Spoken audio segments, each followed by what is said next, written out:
El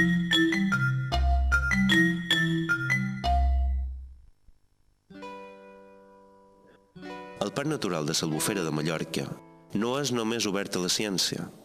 Està obert a la gent, als turistes, les famílies, els naturalistes, fotògrafs, escolars i tothom qui vulgui gaudir de la natura.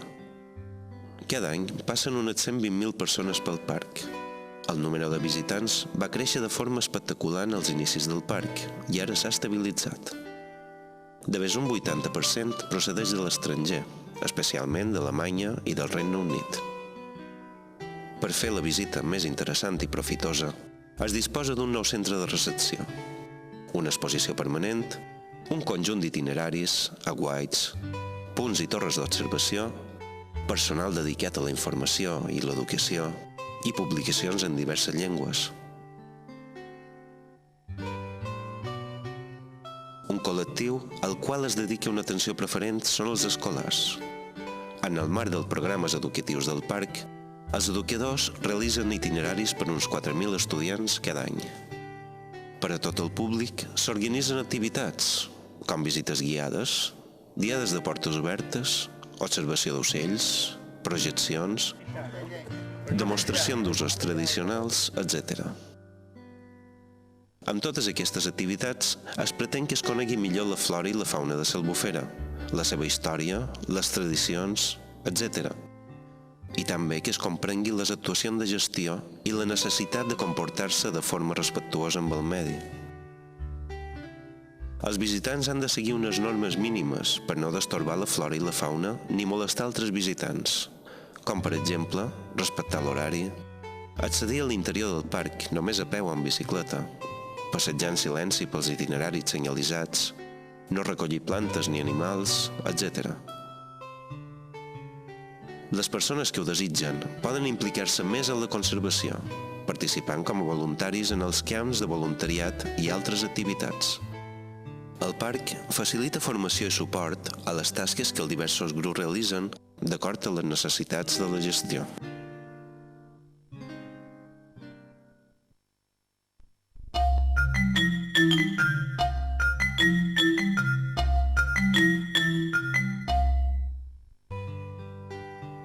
L'Albufera no és una illa desconnectada de l'àrea on està ubicada, un entorn turístic, agrari i rural en el qual el parc ha de ser un element dinamitzador de rellevància.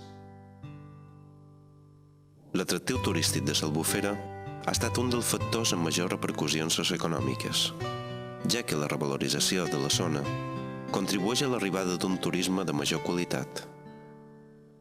El parc presenta el seu màxim nombre de visitants a la primavera i la tardor.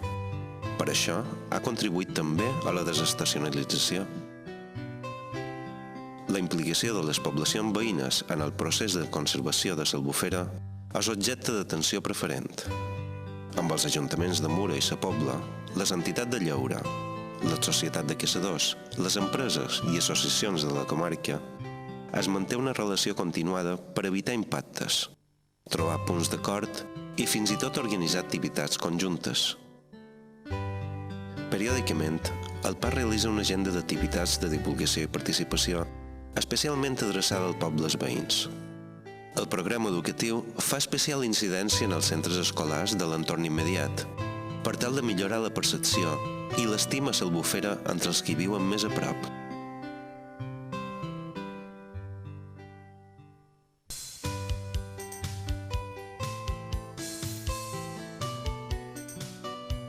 El Parc Natural de l'Albufera de Mallorca és aigua, vida i cultura, un conjunt de valors que s'han de preservar. Però també és molt més que això. Les zones humides són fonamentals per a la conservació de la biodiversitat de tot el planeta. I a les nostres illes, el Parc Natural és una peça clau per avançar cap a la sostenibilitat.